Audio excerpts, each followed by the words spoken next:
안녕하세요, 성도 여러분. 참 덥지요. 이번 한 달만 참으면 큰 더위는 없을 것 같습니다.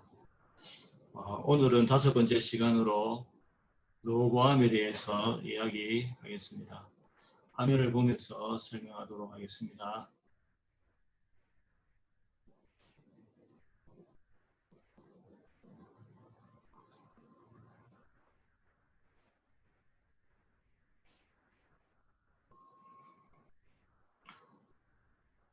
이스라엘의 왕국이 세워지고 120년 동안 3대가 내려왔습니다. 사울과 다윗과 솔로몬 이렇게 내려오다가 분열 왕국이 되었는데 남유다와 북이스라엘로 나뉘었습니다. 남유다는 BC 930년부터 BC 586년까지 약 350년간 지속되었습니다.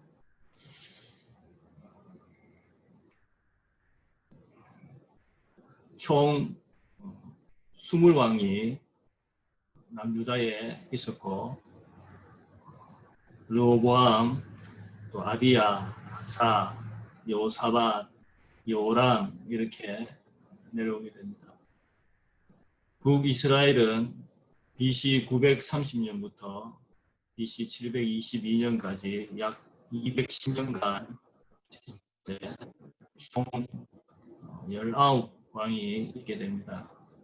여로보암 시작해서 나답, 바사, 엘라, 시므리 이렇게 내려가게 됩니다. 먼저 남유다의 르호보암 왕을 보면은 성경의 왕상 12장부터 14장까지 대하 10장부터 12장까지 이 왕에 대해서 나옵니다.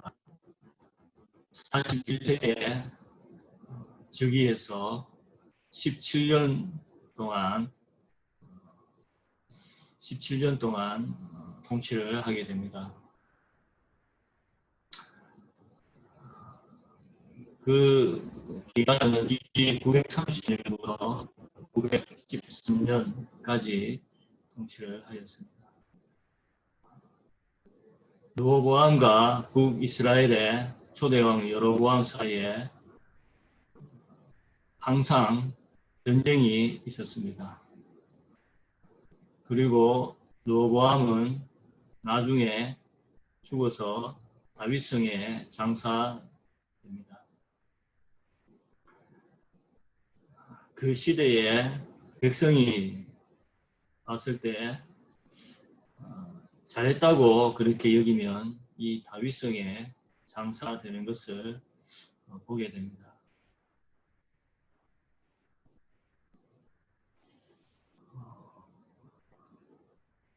이 르호보암 때에 남북 분열이 되는데 주전 930년경이 되겠습니다. 먼저 이 세겜에서 온 이스라엘이 모여서 르호보암을 왕으로 세우려고 했습니다. 그런데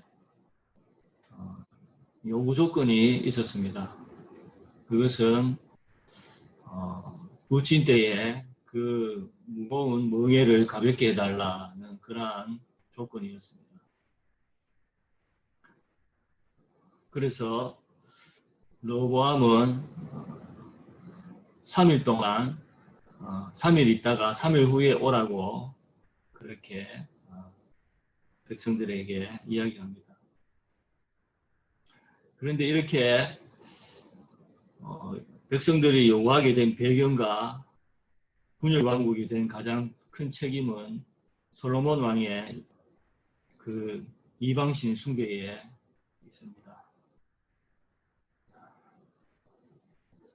그래서 그 이제 3일의 시간을 동안 르호보암 왕은 솔로몬 생전에 그 앞에 모셨던 노인들과 의논하게 됩니다. 노인들은 왕이 만일 오늘 이 백성을 섬기는 자가 되어 그들을 섬기고 좋은 말로 대답하여 이르시면 그들이 영원히 왕의 종이 되리라 라고 했고, 어린 사람들과 의논, 그러니까 르호보암 왕과 함께 자라난 어린 사람들과 또 의논을 하였는데, 그들은 내 새끼 손가락이 내 아버지 허리보다 굵으니 더욱 무거운 멍에를 매게 하겠다라고 그렇게 해서 르호보암은 이 어린 사람들의 그 말을 따르게 된 것입니다. 이 분단이 아픔이긴 하지만 하나님의 섭리와 허락 아래에서 이루어졌다고 성경은 말합니다. 예언자 아이야는 이미 솔로몬 시대에 솔로몬의 죄 때문에 하나님이 이스라엘을 남북으로 분단시킬 것을 예언한 바가 있습니다. 그리고 남북이 완전히 분단된 다음에 또 한 번 그의 예언이 성취되는 것을 나오는데, 왕상 12장 15절에 보면은 나오고, 이 분단이 하나님의 뜻에 따라서 이루어졌음을 하나님은 스마야라는 선지자의 입을 통하여서 다시 한번 분명히 밝히게 됩니다. 왕상 12장 24절에 보면 여호와의 말씀이 너희는 올라가지 말라, 너희 형제 이스라엘 자손과 싸우지 말고 각기 집으로 돌아가라, 이 일이 나로 말미암아 난 것이라 하셨다 하라 하신지라. 그들이 여호와의 말씀을 듣고 그 말씀을 따라 돌아갔더라 라고 말합니다. 네, 이 그림은 르호보암 왕이 내 새끼 손가락이 내 부친의 허리보다 굵다, 그래서 더욱 무겁게 멍에를 지우겠다 하는 그 이야기를 이제 보여주는 그림입니다. 르호보암의 공적을 보겠습니다.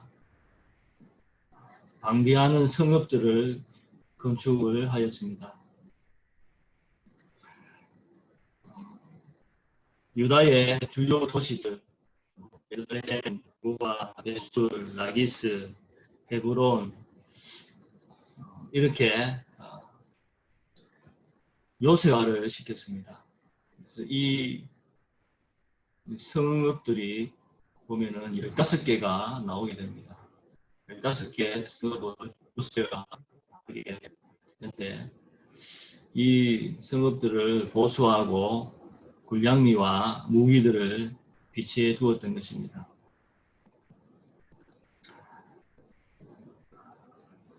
그리고 두 번째로 제사장들과 레위인들을 수용하였습니다. 분단된 후 북이스라엘 지역 각지에서 제사장과 레위인들이 남유다로 피난 온 사람들을 받았습니다.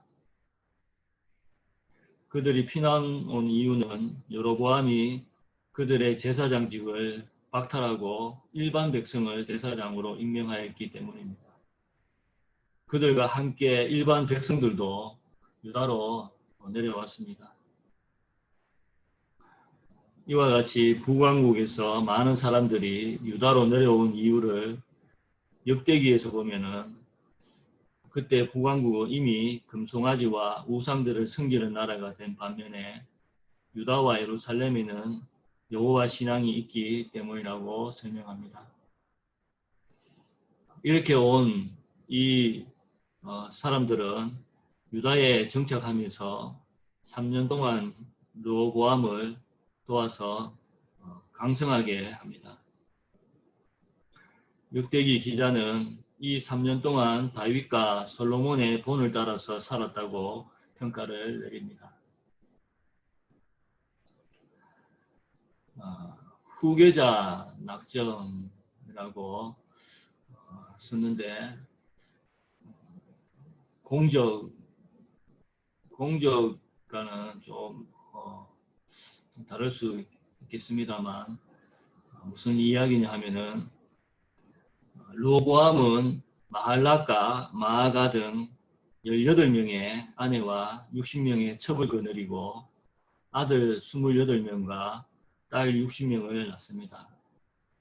그는 그 가운데서도 마아가의 아들 아비야를 사랑하여 그에게 왕위를 넘겨줍니다. 그는 이 아들들을 유다와 베냐민 전 지역과 견고한 성읍들을 나누어 맡기고 양식과 아내를 많이 주어 편히 살게 하였습니다. 이것이 바로 르호보암이 좀 지혜롭게 행했다는 것입니다. 많은 아들들과 이 다음 후계자 자리를 놓고 왕위를 놓고 경쟁하고 또 싸울 것을 예상하고 아비야를 이제 후계자로 낙점하고 그 밖의 아들들에게는 양식과 아내들을 많이 주어서 편히 살게 해서 추후에 이제 이 왕권 경쟁으로 문제가 생기지 않도록 그렇게 했다는 것입니다. 르호보암 왕의 가호를 보겠습니다. 첫째, 여호와의 율법을 버림. 르호보암의 나라가 견고하고 세력이 강해짐에 그가 여호와의 율법을 버리니 온 이스라엘이 본받았다라고 그렇게 말합니다. 그래서 북이스라엘에게도 영향을 미친 것 같습니다. 유다 왕임에도 불구하고 이 왕이 율법을 버리니까 온 이스라엘, 그러니까 북이스라엘까지 영향이 미쳤던 것입니다. 또 르호보암이 악을 행하였으니 이는 그가 여호와를 구하는 마음을 굳게 하지 아니함이었더라. 이렇게 말씀을 하고 있습니다. 두 번째는 산당과 우상과 남색하는 자. 그의 통치 때 유다가 여호와 보시기에 악을 행하여 여호와의 노를 격발했는데 그것은 산 위에 모든 푸른 나무 아래에 이 산당과 우상과 아세라 목상을 세우고 또 그 땅에 남색하는 자가 있었기 때문입니다. 세 번째는 애굽왕 시삭이 이제 침공하게 이렇게 르호보암이 악을 행하고 죄가 있으므로 그 결과 바로 이 시삭이 침공하게 되었습니다. 르호보암 왕 제5년에 이 왕이 애굽에서 침공하게 됩니다. 시삭이 예루살렘을 침공하여 성전과 왕실의 보물들을 다 가지고 왔습니다. 그래서 아버지 솔로몬 때에 만들었던 금방패까지 다 가지고 왔습니다. 이렇게 애굽에서 쳐들어온 그 이유는 르호보암의 교만과 여호와를 저버림에서 쳤습니다. 시삭이 유다의 요새들을 점령하고 예루살렘에 다다랐을 때 예언자 스마야가 나와서 르호보암에게 이렇게 말합니다. 여호와께서 이같이 말씀하시기를 너희가 나를 버렸으므로 나도 너희를 버려 시삭의 손에 넘겨놓으라 하셨다 한지라. 이 말을 들은 르호보암과 고관들은 여호와께 머리를 숙이고 회개하는 장면이 나옵니다. 이렇게 할 때에 하나님은 그의 분노를 예루살렘에 다 쏟아 멸망하는 데까지는 이르지 않게 하겠다고 약속을 합니다. 끝으로 이제 결론과 교훈을 보겠습니다. 먼저 르호보암의 결정과 이스라엘의 결정. 르호보암의 결정에 좀 아쉬운 것은 설령 솔로몬이 잘못해서 분단의 운명에 놓여 있었다 할지라도 르호보암이 상황을 잘 판단하여서 올바른 정책을 제시하고 시행하였다면 자기 때에는 남북 분단이 일어나지 않았을 것입니다. 그러나 르호보암은 그러한 특기를 가지고 있지 못한 것 같습니다. 이스라엘의 결정은 이렇게 떨어져 나간 이스라엘, 이 북이스라엘도 결국 좋지 못한 그런 결과가 있다는 것이죠. 하나님의 뜻은 그래도 다윗 자손에게 영원히 왕위를 주겠다는 그런 언약이 있었고, 그래서 백성도 좋든 싫든 계속 섬겼으면 그 이후에는 하나님이 하실 일입니다. 그래서 성경은 이스라엘이 다윗의 집을 배반하였다고 이렇게 말씀을 하고 있습니다. 두 번째는 요새도 소용없다. 처음에 르호보암이 잘못된 결정을 함으로써 분열되었지 않습니까? 그러면은 거기에서 교훈을 얻고 르호보암이 하나님을 구하고 결심해야 되는데 그 이후에 강성하다 보니까 르호보암이 교만하고 또 타락하게 그렇게 되어버렸습니다. 그래서 애국왕 시삭이 올라오게 되는데 그가 많은 성읍을 요새화시켰지만 이 요새도 소용없다는 것입니다. 그래서 이것을 볼 때에 하나님을 잘 경배하고 섬기는 것이 그것이 바로 요새다는 것입니다. 아무리 굴량미를 또 무기를 그렇게 요새화된 성읍도 애국에서 많은 나라들이 침공할 때는 소용없는 것과 같이 이렇게 우리가 하나님을 잘 섬길 때 그것이 곧 바로 어떤 요새보다 강하다는 것을 보여주고 있습니다. 이번에 오늘은 르호보암에 대해서 살펴보았습니다. 그러면은 즐거운 주말 보내시고 다음 시간에 또 뵙도록 하겠습니다. 감사합니다.